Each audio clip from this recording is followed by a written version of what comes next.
الفيديو ده بعنوان عودة انفينكس. يا جماعة انفينكس رجعت بالسلسلة الجديدة الهوت 60، والسلسلة دي بصراحة عاملة دوشة كبيرة جدا في السوق المصري. الناس كلها بتسأل هو معقول موبايل اقتصادي بيجي بشاشة أمولود فيها كيرفت وتردد 140 هرتز؟ لو ايه سعره أقل من 11000 جنيه؟ فقلت خلاص بقى لازم أجيب لكم المراجعة دي ونشوف سوا القصة دي حقيقية ولا لأ، وهل فعلا الموبايل ده يستاهل الشراء ولا مجرد دعاية حلوة. يلا بينا نبدأ واحدة واحدة.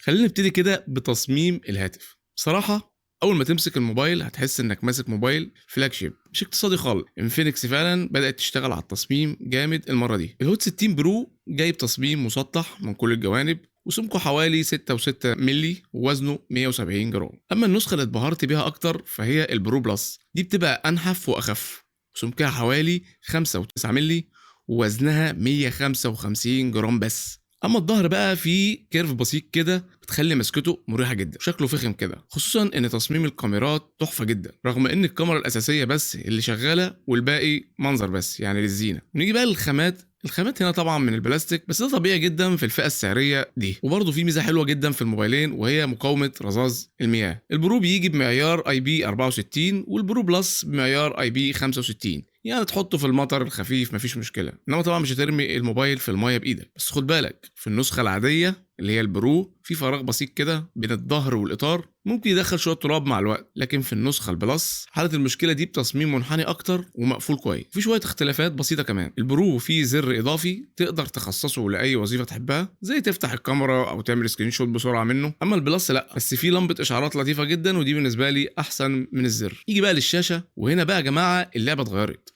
انفينكس لاول مره في الفئه الاقتصاديه بتقدم لك شاشه اميلود، ايوه اميلود زي ما انتم سمعتوا كده، وتردد بيوصل ل 144 هرتز، وده طبعا عدى الفئه المتوسطه.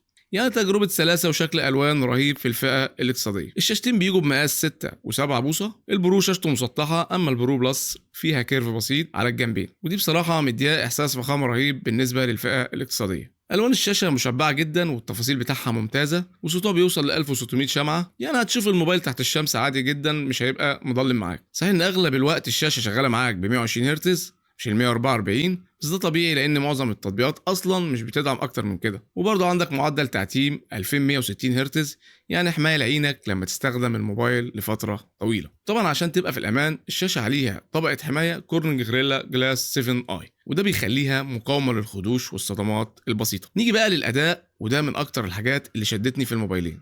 الموبايلين جايين بنفس المعالج من ميديا تك وهو هيليو جي 200، وده معالج اقتصادي جديد بتقنية 2 نانومتر، ومعاهم 8 جيجا رام و256 جيجا تخزين من نوع يو اف سي 2 و2. انفينكس وعدت ان الموبايلين هياخدوا 3 سنين تحديثات على الاندرويد و5 سنين تحديثات امان، وده بصراحة ممتاز جدا بالنسبة للفئة السعرية دي. طيب الاداء فعلا عامل ازاي؟ في الاستخدام اليومي الموبايل سريع وسلس، بس اوقات بتحس بتأخير بسيط كده في الحركات والانيميشن، خصوصا لما تفتح شريط الاشعارات او تكتب بسرعه. اما في الالعاب فالموضوع مفاجاه. بابجي شغاله معاك على 60 فريم بثبات حلو جدا، والحراره مستقره مفيش سخونه مزعجه، يعني الموبايلين بيقدموا اداء قوي جدا مقابل السعر. نيجي بقى على مستشعرات الهاتف اللي كله بيهتم بيها دلوقتي. البصمه تحت الشاشه ودي شغاله بسرعه كويسه جدا، وكمان في فيس انلوك سريع جدا. المستشعرات عندك كلها شغاله، جيروسكوب، ان اف سي، اي ار عشان تتحكم في الاجهزه، وفي كمان مستشعر تقارب حقيقي مش وهمي، وطبعا الاولويز اون ديسبلاي موجود، حاجه لذيذه جدا في شكل الهاتف. بالنسبه للصوت الموبايلين فيهم سماعات ستيريو، بس النسخه البلس صوتها اهدى شويه رغم انها من جي بي ال، والاثنين فيهم مايك اضافي لعزل الضوضاء. كمان الموبايلين جايين بمنفذ السماعات 3.5 مللي اللي لسه موجود الحمد لله لحد الان في موبايلات نازله جديد، وطبعا في تسجيل مكالمات رسمي من النظام لما تيجي تتصل. اما البطاريه والشحن فالبطاريه هنا بتيجي ب 5160 ملي امبير في الموبايلين، هو مش الاكبر في الفئه دي بس اداها حلو جدا، يعني مع الاستخدام المتوسط هتعدي معاك السبع او الثمان ساعات والشاشه مفتوحه. الشاحن بيجي بقوه 45 واط وبيشحن الموبايل من 0 ل 100% في حوالي ساعه ونص، ودي سرعه محترمه جدا خصوصا ان الشاحن جاي في العلبه مش منفصل. اما عن الكاميرات فالكاميرات هنا حكايه لطيفه. العدسه الاساسيه 50 ميجا بكسل في النسختين، بس الفرق ان البرو بلس فيها مستشعر سوني الاي ام اكس 882،